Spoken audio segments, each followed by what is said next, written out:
প্রতিদিন ৩,৫০০ কর্মী, ১২টি বিশেষায়িত ওয়াশিং মেশিন, ৬৭৯টি অত্যাধুনিক ক্লিনিং ডিভাইস, কয়েক হাজার লিটার পানি ও কেমিক্যাল ব্যবহার করা হয় পবিত্র কাবা শরীফের পরিচ্ছন্নতায়। ঠিকই শুনেছেন। আর এই কাজে সৌদি কর্তৃপক্ষের প্রতিদিনের খরচ আনুমানিক ২ থেকে ৫ মিলিয়ন সৌদি রিয়াল। এই খরচের মধ্যে রয়েছে কর্মীদের বেতন, পানি, কেমিক্যাল, যন্ত্রপাতি রক্ষণাবেক্ষণ এবং বজ্র ব্যবস্থাপনা। সম্প্রতি মাত্র ৩৫ মিনিটের মধ্যে কাবা শরীফের সম্পূর্ণ পরিচ্ছন্নতা কার্যক্রম সম্পন্ন করে সৌদি কর্তৃপক্ষ একটি অনন্য নজির স্থাপন করেছেন।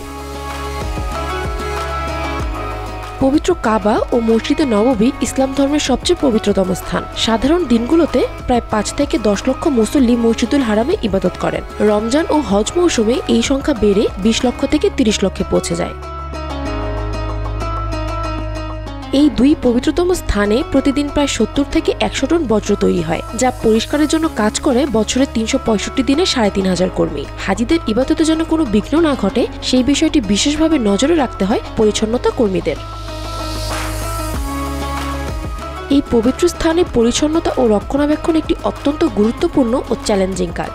মসজিদুল হারামের ভেতরে ও বাইরে ৩,০০০-এর বেশি কন্টেনার স্থাপন করা হয়েছে, যা বজ্র স্থাপনাকে করেছে আরও সহজ ও কার্যকর। এই বিশাল পরিমাণ বজ্র স্থাপনায়ও কর্তৃপক্ষ পরিবেশ বান্ধব পদ্ধতি অনুসরণ করে থাকেন। কর্তৃপক্ষ পরিবেশের ক্ষতি কমাতে পরিবেশ বান্ধব কেমিক্যাল এবং পদ্ধতি ব্যবহার করে থাকেন। প্রতিদিন হাজার হাজার লিটার পানি ও প্রচুর পরিমাণে জীবাণুনাশক কেমিক্যাল ব্যবহৃত হয়। পরিচ্ছন্নতায় কেমিক্যাল ছাড়াও জমজমের পানি, ইরাকের বিশুদ্ধ গোলাপ দিয়ে তৈরি বিশেষ সুগন্ধি, উদ ও পারফিউম মিশ্রিত বিশেষ তরল পদার্থ ব্যবহার করা হয়। উন্নত মানসম্পন্ন এই উপাদানগুলোর দামও খুব চড়া। মূলত মহানবী হযরত মুহাম্মদ সাল্লাল্লাহু আলাইহি ওয়াসাল্লামের সময় থেকে পবিত্র কাবাগর ধোয়ার ঐতিহ্য চলে আসছে। অষ্টম হিজরিতে রাসূল সাল্লাল্লাহু আলাইহি ওয়াসাল্লাম মক্কা বিজয়ের পর পবিত্র কাবাগর ধৌত করতেন। সেই হিসেবে ১৪০০ বছর ধরে খানায় কাবাকে এইভাবেই পরিচ্ছন্ন করা হচ্ছে। ইসলামের সম্মানিত খলিফারাও অত্যন্ত গুরুত্বের সঙ্গে এই কাজ আঞ্জাম দিয়েছেন। তাদের পর থেকে আজও পর্যন্ত এই প্রথা চালু রয়েছে। সৌদি রাজপরিবারের সদস্যরা কাবাঘর ধোয়ার এই কাজ আঞ্জাম দিয়ে থাকেন। জমজমের পানিতে কাপড় ভিজিয়ে সেই কাপড় দ্বারা কাবাঘরের ভেতরে দেয়াল পরিষ্কার করা হয়। আর এই কাজ আঞ্জাম দেওয়ার একদিন আগে থেকেই জোর প্রস্তুতি শুরু হয়ে যায়।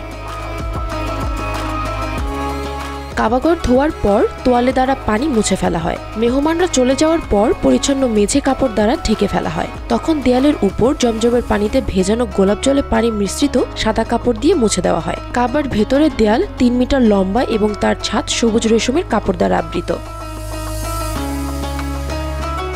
Bangla affairs news desk.